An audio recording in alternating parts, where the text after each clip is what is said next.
আমরা কথা না বাড়িয়ে চলে যাই এমসিকিউতে। এটা হচ্ছে আমাদের তৃতীয় পরিচ্ছেদ।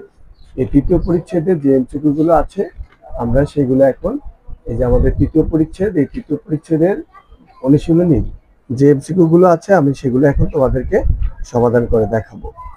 তো দেখো, নাম্বার 1-এ রয়েছে যে বর্তমানে লেখ্য ভাষার আদর্শ রীতিকে কি বলে? বর্তমানে লেখ্য ভাষার আদর্শ রীতিকে কি বলে?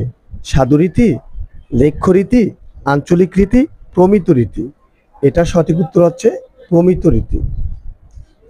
নাম্বার 2, বাংলা ভাষায় সাধু গদ্য রীতির সূচনা হয় কবে? বাংলা ভাষায় সাধু গদ্য রীতির সূচনা হয় কবে? প্রাচীন যুগে, মধ্যযুগে, 19 শতকের শুরুতে, 20 শতকের শুরুতে। এর সঠিক উত্তর হচ্ছে 19 শতকের শুরুতে। নাম্বার 3-এ দেখো, নিচের কোনটি সাধু রীতির ক্রিয়াপদ? করিল, করেছে, করত, করলাম। এর সঠিক উত্তর হবে করিল। নাম্বার 4, সাধু রীতির বৈশিষ্ট্য কোনটি? ক্রিয়ারূপ দীর্ঘ, বিশেষ্যের আধিক্য, অনুসর্গ হ্রস্বতর, সর্বনাম হ্রস্বতর। এর সঠিক উত্তর হচ্ছে ক্রিয়ারূপ দীর্ঘ।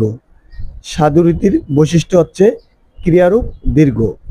5 নম্বরে দেখো, বাংলাদেশের রংপুর অঞ্চলে কোন উপভাষার ব্যবহার পাওয়া যায়? বাংলাদেশের রংপুর অঞ্চলে কোন উপভাষার ব্যবহার পাওয়া যায়? সঠিক উত্তরে বরেন্দ্রী, রাঢ়ী, কামরূপী, পূর্বী। এর সঠিক উত্তর Kamrupi. Thank you very much for your patience hearing. See you again on our next পরিচ্ছেদ।